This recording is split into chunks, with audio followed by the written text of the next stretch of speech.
Ya, gimana Mas Japra kabarnya? Alhamdulillah baik mas. Alhamdulillah. Tumben banget ini Mas Japra datang ke sini, kira-kira ada apa ya Mas? Jadi gini, saya kebetulan lagi banyak banget masalah mas. Nah, saya itu pengen cerita, pengen curhat, tapi bingung mau curhat ke siapa. Karena kalau cerita ke temen biasanya itu takut nyebar lah ceritanya bagaimana gitu. Jadi pengen curhat ke orang yang tepat gitu lah mas. Gitu.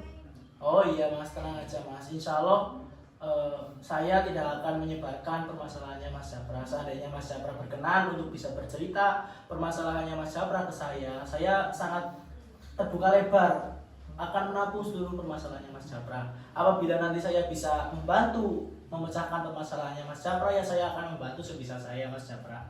Gimana Mas Japra? Ya jadi kayak saya sebenarnya itu ada 3 permasalahan lah, makanya sampai kayak bikin saya itu pusing. Ibaratnya 3 permasalahan itu datang secara langsung gitu loh berbarengan. Ya saya mungkin cerita satu-satu ya mas ya. Oh iya iya. Pertama itu kayak saya kan kebetulan udah kelas 3 sekarang. Kelas 3 saya ngambil jurusan IPS di SMA, salah satu sekolah SMA lah di Cilacap. Terus saya itu alhamdulillah dapat peringkat selalu, ya nggak peringkat 3 lah, tapi ya alhamdulillah masuk paralel juga. Nah itu pengen masuk ke perguruan tinggi, pengen lanjutin kuliah, tapi kayak saya masih bingung karena kendalanya itu ya masalah ekonomi lah salah satunya. Saya kasihan aja lihat orang tua, apa saya sih masih mau ngebebanin gitu loh. Cuman dari orang tua pun itu sebenarnya mendukung mas. Orang tua menyuruh saya untuk kuliah terus, kuliah aja kuliah, insya Allah bisa gitu. Tapi saya itu kayak ngerasa aku udah sekolah 9 tahun bahkan lebih ya, itu biaya yang banyak, kok saya mau kuliah juga, apa saya nggak mau bebanin orang tua gitu loh. Saya mending kerja aja apa ya gitu loh, overthinking seperti itu. Tapi ya dari hati kecil saya sebenarnya pengen kuliah sih mas, gitu. Mau minta solusi lah, menurut masnya gimana? Oh iya baik Mas Japra. Menurut saya pribadi ya Mas ya, kalau di permasalahan kayak gitu, Mas Japra menurut saya ikut dulu ke orang tua, keinginan orang tua apa, karena menurut saya pribadi kebahagiaan orang tua itu yang pertama. Jadi menurut saya ya Mas Japra itu juga harus bisa menuruti keinginannya hatinya Mas Japra. Mungkin Mas Japra kebebanannya karena biaya, mungkin Mas Japra nanti bisa ambil beasiswa insya Allah banyak banget Mas Japra, nggak cuma beasiswa yang kayak KIP kuliah atau apa, apalagi tadi saya dengar-dengar Mas Japra itu nilainya bagus dari kelas 1, 2 sampai kelas 3 sekarang katanya nilainya bagus, itu bisa dimanfaatkan Mas Japra untuk bisa dapat beasiswa Mas Japra.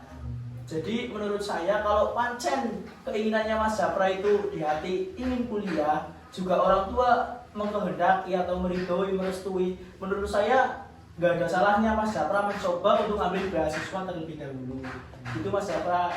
Cuman kadang tuh kayak saya itu takutnya apa ya, ketika nanti saya mungkin kuliah nurutin orang tua juga, keinginan saya juga, saya takut kayak nantinya nggak konsisten gitu loh, kuliahnya nggak jelas atau gimana. Itu takutnya seperti itu jadi mas. Ya mungkin sih kayak mas tadi bilang, saya pengen nurutin kemauan orang tua dulu lah. Ya itu sudah ada gambaran mas. Terus lanjut ke masalah yang kedua. Nah ini kebetulan saya kan di SMA ikut organisasi pada pramuka sama OSIS. Kebetulan saya ada konflik juga di OSIS. Singkat ceritanya gini mas, kemarin itu ada acara perpisahan kelas 12 waktu saya masih kelas 11 itu loh. Nah itu saya sebelumnya dapat hukuman nggak boleh ikut acara perpisahan. Sedangkan waktu hari H, sebelum hari H-1 itu ketua OSISnya itu ngabarin saya bahwa OSIS sedang kacau lah. Akhirnya terpaksa saya ikut. Sebenarnya bukan melanggar apa yang sudah di sanksi yang ke saya, cuman saya pun izin ke MPK. Jadi di atas OSIS itu ada MPK loh mas. Di MPK saya udah izin boleh. Akhirnya saya hari hanya itu ikut acara. Nah setelah acara kan ada evaluasi hari besoknya. Waktu evaluasi itu saya nggak boleh ikut sama ketua OSISnya karena saya nggak masuk struktur panitiaan. Cuman saya dengar dari teman-teman itu pihak MPK kan yang mengevaluasi, itu malah seakan-akan menyudutkan saya loh.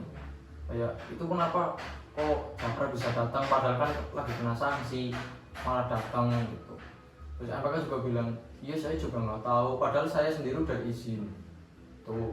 Terus keduanya ada kelas meeting itu saya nggak boleh, bukan nggak boleh sih ya, nggak ikut dimasukkan ke kepanitiaan. Padahal hukuman saya yang saya terima itu cuma nggak boleh ikut perpisahan. Kenapa kok saya nggak diikutkan ke kepanitiaan kelas meeting gitu kan? Nah, saya tanya seperti itu, ternyata ada salah satu orang, namanya sebut aja ya si Dea lah. Itu dia punya masalah pribadi dengan saya memang. Dia dulu pernah konflik dengan saya, memang dia yang salah, makanya saya berani kan. Dia yang salah, sampai sekarang memendam apa namanya ya, dendam lah.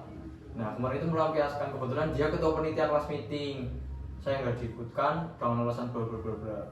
Sedangkan saya kan melawan karena saya masih mempunyai rasa tanggung jawab saya sebagai OSIS gitu.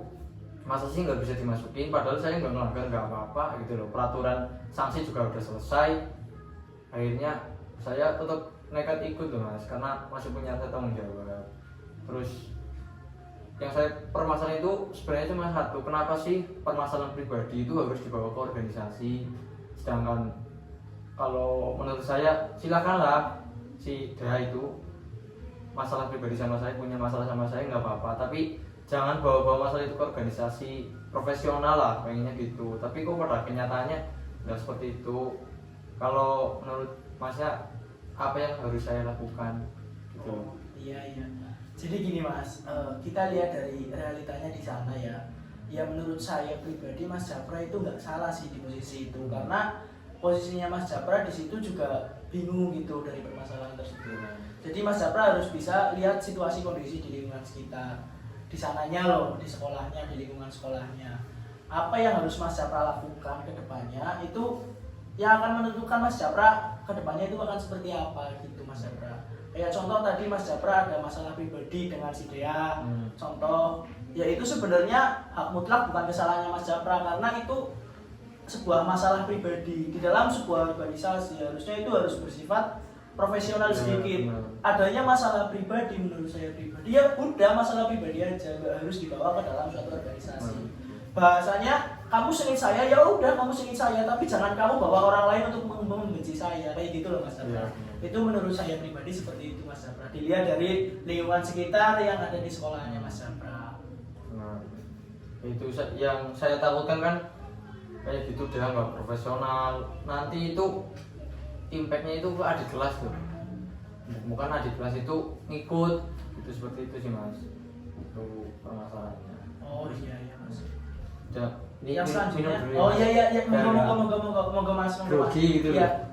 Yang kepenak aja mas, yang kepenak. Ya gimana Mas Japra selanjutnya kira-kira apa? Ya saya ada satu cerita lagi nih terakhir mas ya, yang pengen saya curhatkan itu. Saya itu udah kecanduan rokok.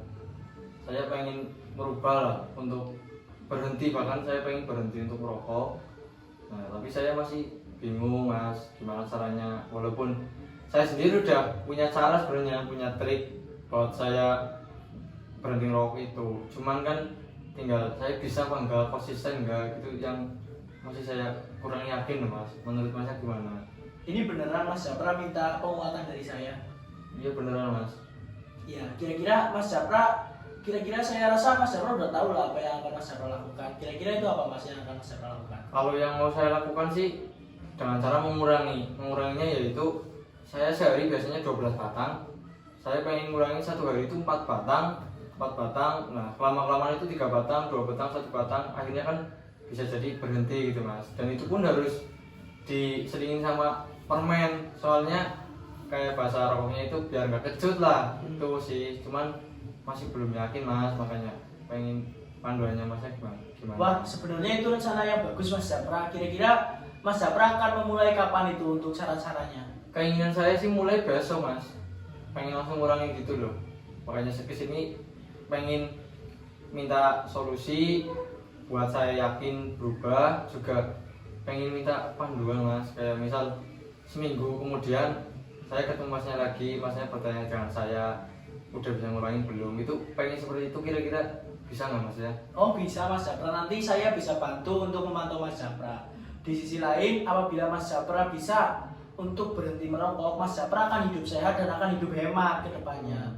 Tapi di sisi lain itu juga, jikalau Mas Japra tidak bisa untuk berhenti rokok sampai tua kelak, itu akan membahayakan kesehatannya Mas Japra dan juga akan beresiko ke kehematannya Mas Japra gitu Mas. Nah itu yang saya pikirkan sebenarnya mas, pengen hidup sehat, juga pengen irit, pengen nabung gitulah, makanya saya pengen berhenti ngerokok mas. Ya saya harus sih, saya minta panduannya masnya lah, mungkin 1 minggu depan saya ketemu masnya lagi buat tanya perkembangan perubahan saya, bisa kan mas? Ya bisa mas, biasa mas. Tinggal besok seandainya Mas Japra ada keperluan atau kebutuhan, bisa langsung datang ke ruangan saya aja ya mas.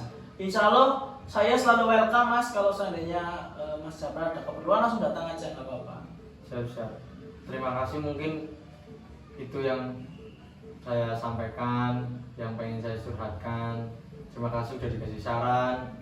Jadi saya itu semakin yakin, semakin percaya diri lah, jadi mantep apa yang mau saya lakukan untuk menghadapi masalah yang tadi saya ceritakan.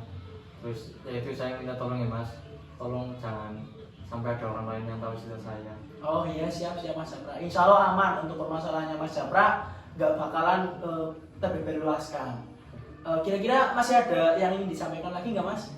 Oh mungkin seperti itu dulu mas. Oh, iya. Mungkin besok kalau saya ada permasalahan lagi, saya datang ke sini lagi. Oh iya siap. Terima kasih mas sudah menyempatkan waktunya. Saya izin pamit. Oh gini mas. Terima kasih. Hati-hati ya mas. Iya, assalamualaikum.